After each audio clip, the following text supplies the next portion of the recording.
नमस्ते बच्चों, आप सबका स्वागत है आपकी अपनी गणित की कक्षा में। 7वीं कक्षा के आज की इस वर्कशीट में हम पढ़ेंगे त्रिभुज और इसके गुणों के बारे में। तो जैसा कि त्रिभुज के बारे में कुछ बातें आप पहले से ही जानते हैं, हम एक बार फिर से बात कर लेते हैं।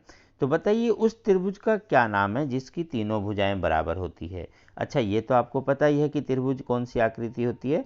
ये ऐसी आकृति जिसमें तीन भुजाएं होती हैं उसको त्रिभुज बोलते हैं। जैसा कि नाम से त्रिभुज मतलब तीन भुजाओं वाली आकृति। अब इसी में कुछ और विशेष गुण हम पढ़ेंगे। तो ऐसी त्रिभुज जिसकी तीनों भुजाएं बराबर है उसे आप बोलते हैं समबाहु त्रिभुज। क्या ऐसी त्रिभुज के बारे में जानते हैं जिसकी दो भुजाएं बराबर होती है? तो दो भुजाएं भी बराबर हो सकती है, तो उसको बोलते हैं समद्विबाहु, मतलब समान, द्वि मतलब दो, बाहु मतलब भुजाएं। अब समद्विबाहु त्रिभुज के कोणों में क्या संबंध होता है, आइए हम इसको एक क्रियाकलाप से जानें। हम ये एक त्रिभुज लेते हैं, इसकी ये दो भुजाएं समान हैं यानी कि बराबर है। अब इसके बीच में इसको यहाँ से ऐसे मोड़ देते हैं। एक कटिंग ले लें, पेपर का बनाएं त्रिभुज और ऐसे मोड़ेंगे तो ये कोण उठकर इधर आएगा, तो ये बिल्कुल दोनों एक दूसरे कोने पर बराबर होते हैं। तो यहाँ से हम इस निष्कर्ष पर पहुँचते हैं कि यदि ये भुजाएं समान होती हैं तो इनके कोण भी समान होते हैं। तो आप ये एक्टिविटी जरूर करके देखिए। एक पेपर का ऐसे आप ट्रायंगल बनाएंगे त्रिभुज जिसकी ये दोनों भुजाएं समान रखनी है। जब ऐसा करते हैं फिर इस पेपर को बीच में से फोल्ड करेंगे। आइए एक बार देख लेते हैं कि कैसे। जैसे हम एक यहाँ पर त्रिभुज ले रहे हैं, ये एक त्रिभुज हो गई। तो अगर हम बीच में से फोल्ड करेंगे तो जब ये हिस्सा यहाँ से उठाएंगे ये वाला, तो ये पूरा पूरा इसको ऐसे ढक लेगा।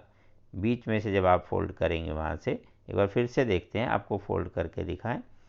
यहाँ यदि इस त्रिभुज में हम बीच में से एक लाइन यहाँ डालें, मतलब यहाँ से हमने फोल्ड करना है। अब जब हम फोल्ड करेंगे और ये दोनों साइड बराबर होती हैं साइड वाली, तो इस त्रिभुज को इस प्रकार बनाया जाएगा कि जैसे ये त्रिभुज बनेगी, यहाँ से उठ के जब ये एंगल उधर जाएगा, या हम कहें कि इधर से ये साइड, जो आपकी ये साइड है जो बराबर है, जब आप फोल्ड करेंगे इसे उठाएंगे यहाँ से, तो ये उठकर जब इधर आएगी आपकी साइड, देखें तो ये क्या होगा, ये पूरा एंगल सेम होगा क्योंकि साइड सेम है, तो ये पूरा पूरा इसे ढक लेगा। इसे इधर करें या इसको इधर फोल्ड करें। इस प्रकार हम इस निष्कर्ष पर पहुंचते हैं कि यदि त्रिभुज की ये दो भुजाएं समान होती हैं तो इसके अपोजिट मतलब इसके सम्मुख भुजाएं, एंगल, कोण समान होंगे। तो समद्विबाहु त्रिभुज की क्योंकि दो भुजाएं समान होती है तो इसके सम्मुख कोण भी समान होते हैं। ये बातें हम यहाँ कर रहे थे अभी। एक और हम प्रॉपर्टी देखते हैं, इसका गुण एक और देखते हैं। ये तो हमने यहाँ से पढ़ लिया ये वाला। तो बराबर भुजाओं के सामने वाले कोण आपस में बराबर होते हैं। अब हम त्रिभुज के इन कोणों को काटें, 1 2 3 नंबर दें और इन्हें अगर ऐसे एक लाइन के साथ रखेंगे, रेखा के साथ रखेंगे, तो ये एक पूरी सीधी रेखा का निर्माण करते हैं। इसका मतलब तीनों कोण मिलकर एक सरल कोण बनाते हैं, क्योंकि सीधी सरल रेखा पर जो कोण बनता है उसको हम सरल कोण कहते हैं। इसका मतलब हुआ त्रिभुज के तीनों अंतः कोणों का योगफल सदैव 180 डिग्री होता है। ये हम ध्यान रखेंगे। दूसरी बात, एक चीज आप और करके देखेंगे, एक एक्टिविटी, कि आप ऐसे अलग अलग साइड की ऐसे कागज की पट्टियां लें, 2 3 5 सेंटीमीटर, 3 6 7, 6 3 2। अब इनको मिला के हम देखें कि त्रिभुज कब बनती है और कब नहीं। तो आप ये पाएंगे, यहाँ भी ये बनाकर देख लेते हैं, यहीं पर इसमें देख लेते हैं, एक बार इसे मिटाते हैं, एक और दूसरी बनाते हैं कि कब कब हम ऐसा कर सकते हैं। जैसे आपके पास ये एक भुजा है, कोई भी हो सकती है, 2 सेंटीमीटर 3 सेंटीमीटर, एक दूसरी साइड है। अब ये कब रेखा बनेगी, कब त्रिभुज बनेगी, इनकी हम बात कर रहे हैं। तो आप ध्यान दीजिएगा, यहाँ जैसे हम त्रिभुज की बात करते हैं, त्रिभुज कब बनती है देखें, ये अगर कोई दो साइड होती और तीसरी साइड कौन सी हो सकती है, या नीचे एक साइड है बाकी दो क्या है। देखिए जब ये दो साइड जो हैं इन दोनों को लाते हुए अगर हम ऐसे लाएंगे तो एक सीधी रेखा बनी। इसका मतलब हुआ ये दो साइड दाएं, ये दाएं वाली बाएं वाली, जिसको हम ऐसे छोटा बड़ा भी देख सकते हैं, कितना भी छोटा करें बड़ा करें, लेकिन ये दोनों अगर ऐसी है कि वो तीसरी के बराबर है तो कभी भी त्रिभुज नहीं बनेगी, वो सीधी सरल रेखा बन जाएगी। हाँ अगर वो उससे बड़ी है, जैसे इसे थोड़ा सा ऊपर उठते हैं, इधर जाएं कहीं भी जा सकते हैं, इसका मतलब अब ये जो दोनों साइड हैं ये तीसरी साइड से क्या है, बड़ी है। तो जब त्रिभुज की दो भुजाओं का जोड़ तीसरी साइड से, तीसरी भुजा से बड़ा होता है तब हम त्रिभुज बना सकते हैं। यदि ऐसा नहीं होता तो त्रिभुज नहीं बनती। यही देखिए इन सवालों में हम बात कर रहे हैं। तो यहाँ ये 5 2 3, तो 5 3 और 2 ये भी 5, ये तो बराबर हो गया था, तो सीधी सरल रेखा बन जाएगी। यहाँ ये सब बारी बार जोड़े करके आप देख सकते हो, 5 और 2 7, तो 3 से बड़ा है, लेकिन 3 और 2 मिला के 5 ही रहेगा। तो ऐसे हमें तीनों भुजाओं को देखना होगा। इससे अच्छा है कि हम ऐसे याद रखें एक दूसरा तरीका, कि जो सबसे बड़ी भुजा है वो बाकी दोनों भुजाओं के जोड़ से छोटी होनी चाहिए। जैसे ये सबसे बड़ी भुजा 7, ये इन दोनों के जोड़ से क्या है, छोटी, इसका मतलब दोनों का जोड़ इससे बड़ा है, इसका मतलब यहाँ त्रिभुज बन सकती है। लेकिन यहाँ पर जो सबसे बड़ी भुजा है वो अन्य दो भुजाओं के योगफल से बड़ी है, तो यहाँ त्रिभुज नहीं बनेगी। ऐसा आप एक्टिविटी में पेपर की पट्टी बना बनाकर यूज कर सकते हैं।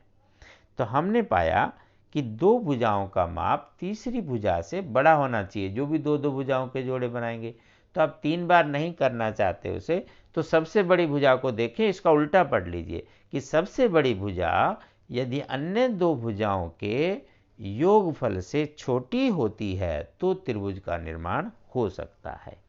आइए अब अभ्यास के सवाल करें। यहाँ कुछ सवाल दिए हुए हैं। एक त्रिभुज है, इसमें 50 60 और x दिया हुआ है, x का मान बताना है। दूसरी में x और 30 दिया हुआ है और ये समकोणिक है, इसका मतलब वो 90 डिग्री का है, वो भी बताना है। तो हम दो बातें याद रखेंगे, त्रिभुज के अंतः कोणों का योगफल सदा 180 डिग्री होता है, और यदि भुजाएं बराबर होती है तो उनके सम्मुख कोण भी बराबर होते हैं। जैसे ये पहला सवाल, तो आपको दिया हुआ था एक कोण ये x, दूसरा और तीसरा, ये दो कोण दिए 50 और 60 के। तो हम जानते हैं त्रिभुज के तीनों कोणों का योगफल 180 डिग्री होता है। तीनों को जोड़ दीजिए, 50 जमा 60 लिखेंगे 110 बराबर 180, तो x का मान हो जाएगा 110 को उधर ले जाएंगे तो ये आपका हो जाएगा माइनस का 110, तो 180 घटा 110 70 डिग्री। इस प्रकार हम एंगल निकाल सकते हैं। दूसरी त्रिभुज,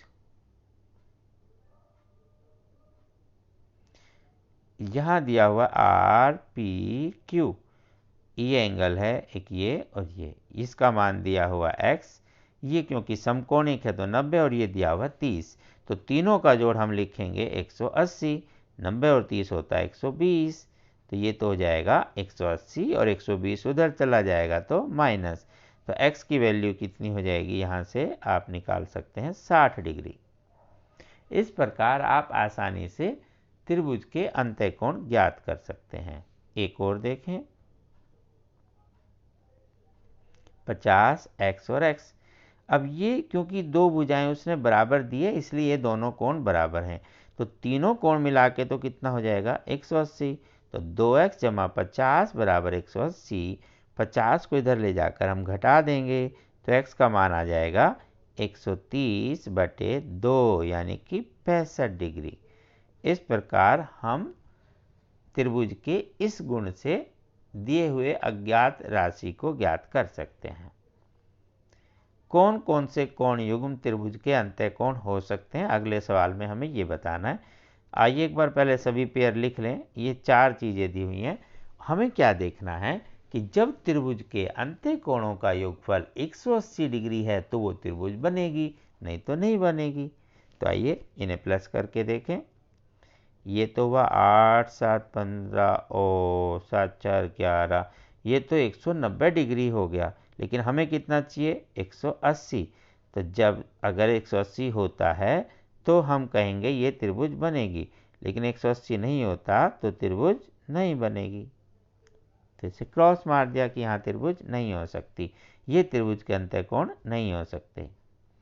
दूसरे में प्लस करके देखा, ओ ये तो 180 आ गया, इसका मतलब ये आपकी त्रिभुज के कोण हो सकते हैं। तीसरे को प्लस किया, 55, 60, 40, 180, ये भी बन गई बात, 180 है, इसका मतलब ये भी त्रिभुज के कोण हैं। यदि 180 है तो त्रिभुज के अंतःकोण होंगे और नहीं तो नहीं होंगे। 35 जमा 45 जमा 50, ये हो गया 50 और 30 80, जोड़ेंगे 130। हमें तो कितना चाहिए था 180 चाहिए, तो जब तक 180 नहीं होगा हम इसे उत्तर नहीं कह सकते कि त्रिभुज बनेगी। तो इस तरह से हमने जो 2 गुण पढ़े उसके आधार पर ये सवाल आसानी से हो जाते हैं। करते रहिए अभ्यास, फिर मिलते हैं, तब तक नमस्ते।